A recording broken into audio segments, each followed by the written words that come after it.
नमस्ते दोस्तों। तो पिछले वीडियो में हमने देखा था कि हमारा जेबीडी इंफोटेक इंडिकेटर आप निफ्टी और बैंक निफ्टी में कैसे ऐड करके आप उसमें सेल सिग्नल और बाय सिग्नल जनरेट कर सकते हैं। तो हमारा हमारा पिछला वीडियो आपने नहीं देखा हो तो प्लीज़ गो थ्रू कर लीजिएगा। अब हम लेने वाले हैं उसके 28 मार्च से नेक्स्ट डे, मतलब वो दो तीन दिन की छुट्टी थी और लास्ट में 1 अप्रैल वाला चार्ट हम देखते हैं। तो हम चलते हैं मेन इंडेक्स में पहले। 1 अप्रैल वाला कहाँ गया? निफ्टी में 1 अप्रैल, तो उसका ओपन हुआ था 23,341। सही है। तो हम चाहते हैं यहाँ पे 23,341, मतलब यहाँ से यहाँ पे एट द मनी होगा वहाँ पे। अब हम सिलेक्ट करेंगे 23,300 कॉल, 23,300 400 पुट। सही है।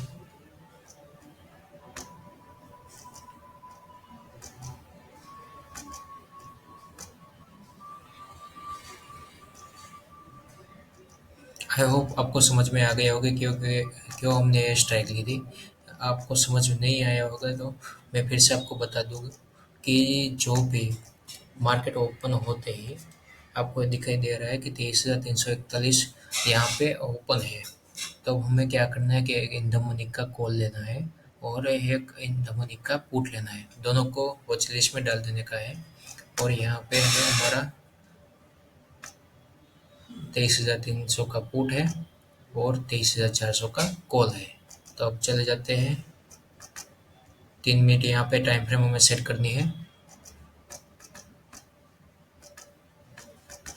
मैं चार्ट थोड़ा बड़ा कर देता हूँ कि आपको समझ में अच्छे से आए।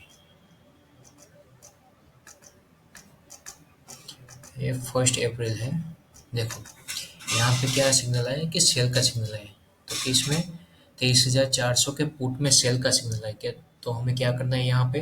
23,400 हमें यहाँ पे पुट सेल करना है। तो सेल कहाँ करना है? जहाँ पे सिग्नल आए हैं वहाँ पे नहीं, उसकी दूसरी कैंडल पे हमें सेल करना है। मतलब यहाँ इसकी ओपनिंग प्राइस क्या थी कि इसकी ओपनिंग प्राइस थी 73.35। तो वहाँ से हमें सेल करना है और उसका टारगेट कितना लेना है तो 1 जेम 1 इसका टारगेट लेना है। तो एक कैंडल का 1 जेम 1 मतलब इस कैंडल का हाई। मैं फिर से सिलेक्ट कर लेता हूँ मेजरमेंट। मतलब हमें तकरीबन 16 पॉइंट यहाँ से गेन करने हैं। ओके, 1 जेम 1 का रेशियो आएगा इसलिए। और स्टॉप लॉस के कितना रहेगा इसके कैंडल से हाई से, मतलब 1 पॉइंट आगे, मतलब 87.85 है उसका है। तो मतलब हमें स्टॉप लॉस क्या लेना है? 88.85। सही है। और टारगेट भी कितना लेना है कि यहाँ पे 1 जेम 1 उसका रेशियो होना चाहिए। तो यहाँ से ओपन हुआ होगा 15 पॉइंट का, हमें कहाँ पे मिल जाते हैं? यहाँ पे ही मिल जाते हैं 15 पॉइंट। तो उसका टारगेट यही रहेगा। लेकिन वो आपको कितने पॉइंट दे रहा है यहाँ से? मतलब बाइंग कहाँ से किया होगा? मतलब 23,400 का पुट सेल कहाँ से किया होगा आपने? तो 73.35 से वहाँ पे आपने सेल किया होगा पुट। और उसका टारगेट मतलब यहाँ पे आपको कितना अचीव होगा? तो 49.70 पॉइंट वो सब मैक्सिमम गया है। नीचे गया था 49.50 मैक्सिमम गया है। तो आपको कितना पॉइंट यहाँ पे गेन हुआ? 23 पॉइंट आपको गया, मतलब आपको यहाँ पे मिल रहे हैं। सही है। तो ये आपको टारगेट हिट हो गया है यहाँ पे 23,400 पुट का सेल करके। इसमें एक ही सिग्नल आएगा 10 बजे तक। और दूसरा 23,300 का कॉल। सही है। तो हम चले जाते हैं अप्रैल की स्टार्टिंग डेट पे ही। ओके,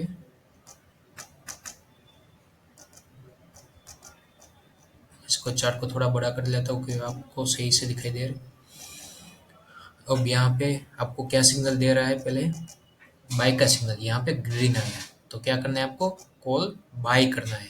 तो कॉल बाय कहाँ से करोगे आप? तो उसके दूसरी कैंडल पे आपको कॉल बाय करना है। तो दूसरी कैंडल पे ओपन कहाँ से हुआ?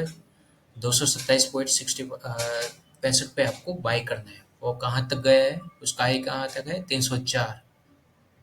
227 माइनस 304, मतलब आपको कितने तकरीबन 75 तकरीबन आपको पॉइंट मिलेगी, लेकिन आपको टारगेट कितना था 255.95, सही है। और उसका स्टॉप लॉस क्या था 203.7, 203.7, सही है।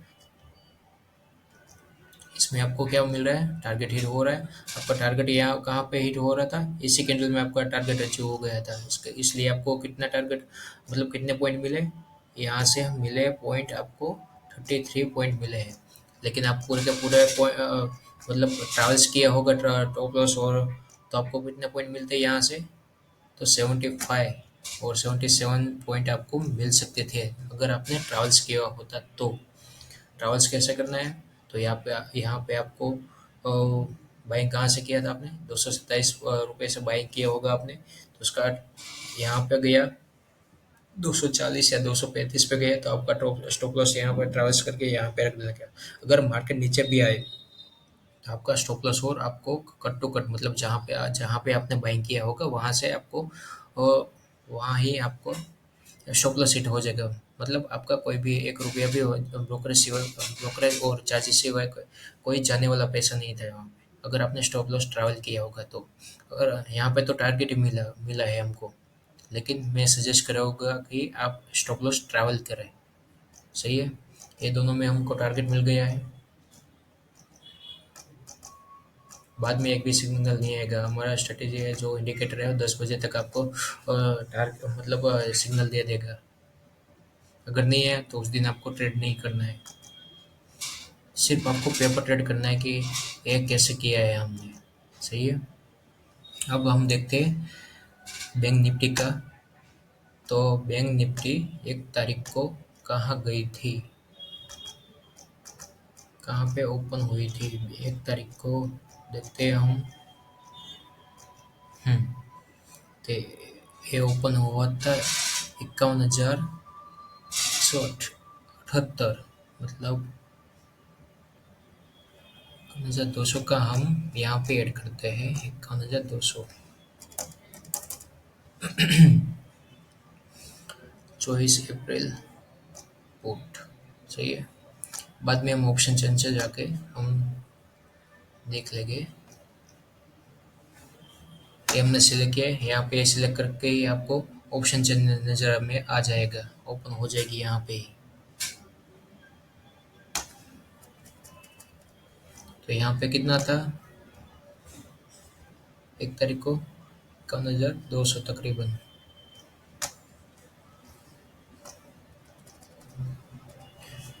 एट द मनी ये होगा, तो उसका एक कॉल इन द मनी, एक कॉल यहाँ से हमें वॉच लिस्ट में डालना है 51,100 का और 51,200 का,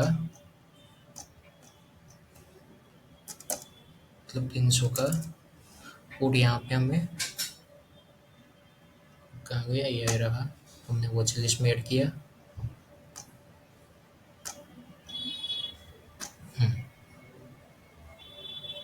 51,300 और हम टाइम फ्रेम सिलेक्ट कर लेंगे 3 मिनट और चले जाएंगे सीधा 1 तारीख को।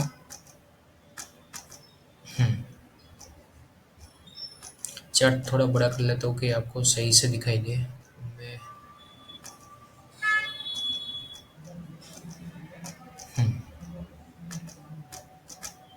आपको कितने बजे सिग्नल दिया है यहाँ पे, 9:36 पे, और आपको यहाँ पे सिग्नल क्या आया है कि सेल पुट सेल करने का सिग्नल आया है।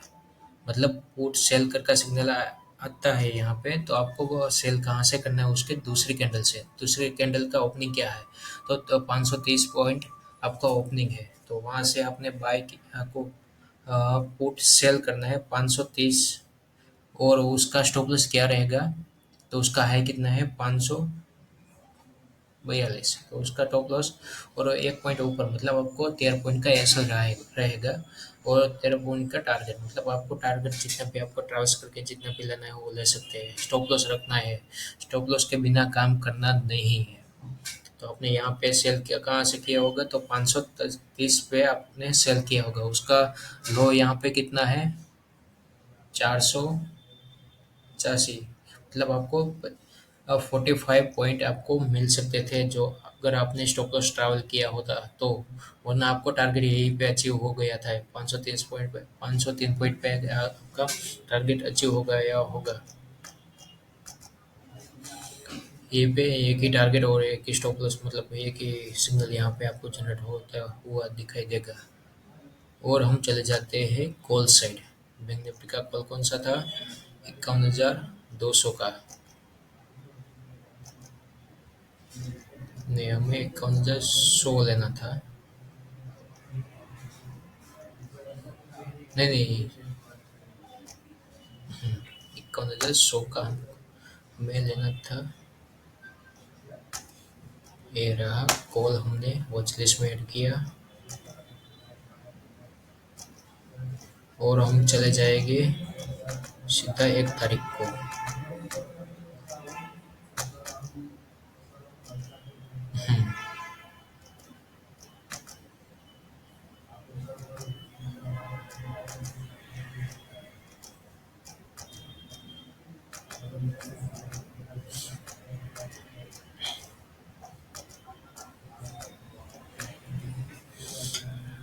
आपका ओपनिंग है, मतलब यहाँ पे सिग्नल आया है, तो आपको बाय कहाँ से करना था यहाँ पे?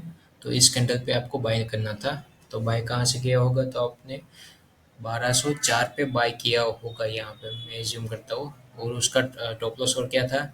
1158, और उसका टारगेट था 1254 रुपये। तो ये कहाँ तक हिट गया था? तो 1230 तक गया था हाई, 1230 तक। मतलब आपका 26 पॉइंट मिलता था, लेकिन बाद में क्या हुआ?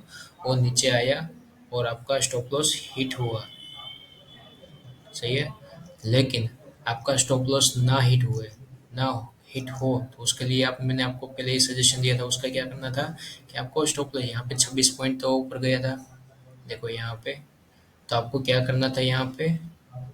आपको स्टॉप लॉस ट्रैवल करना था। जब भी ऊपर गया तो आपका स्टॉप लॉस जो जहाँ पे आपने बाइंग किया था, वहीं पे आपको स्टॉप लॉस सेट कर देना है। इसलिए आपका मतलब ये आपने बाइंग किया था 1204 रुपये या 5 रुपये पे आपने बाइंग किया होगा, या 6 रुपये पे बाइंग किया होगा। तो आपने स्टॉप लॉस पहले सेट किया था 1158 पे। तो आपका स्टॉप लॉस उठा के यहाँ से 1100, मतलब 1200 पे या 1210 पे यहाँ पे सेट कर देने का था यहाँ पे। तो अब तक क्या मिला? आपका स्टॉप लॉस तो नहीं आया, पहले तो नहीं आया था यहाँ पे, आपने ट्रैवल्स किया। और बाद में ये ऊपर जाके, यहाँ पे ऊपर जाके, यहाँ ये कैंडल ओपन हुई थी 1221 पे और हाई गई थी 1230 तक। मतलब आपने स्टॉप लॉस यहाँ पे आपका सेट कर दिया था, पहले कर दिया होगा। तो आपका यहाँ से नीचे आते ही यहाँ पे आपका हिट हो जाता, मतलब आपको 5 पॉइंट तो यहाँ पे मिलते। अगर आपने अपनी सूझबूझ दिखाई होगी, आपने स्टॉप लॉस ट्रैवल्स किया होता, तो आपको टारगेट तो नहीं बोल सकते, आपको थोड़ा पॉइंट तो मिलते। आपका स्टॉप लॉस यहाँ पे हिट नहीं होता। अगर आपने ये सब नहीं किया होता तो यहाँ पे देखो 1146 इसका लो है, यहाँ पे आपका स्टॉप लॉस हिट हो जाता। सही है। ये था 1 अप्रैल करंट एक्सपायरी का। और आप ये सब देख के पेपर ट्रेड कर सकते हैं। ये हमारा इंडिकेटर है JBD इन्फोटेक। सही है। Thank you.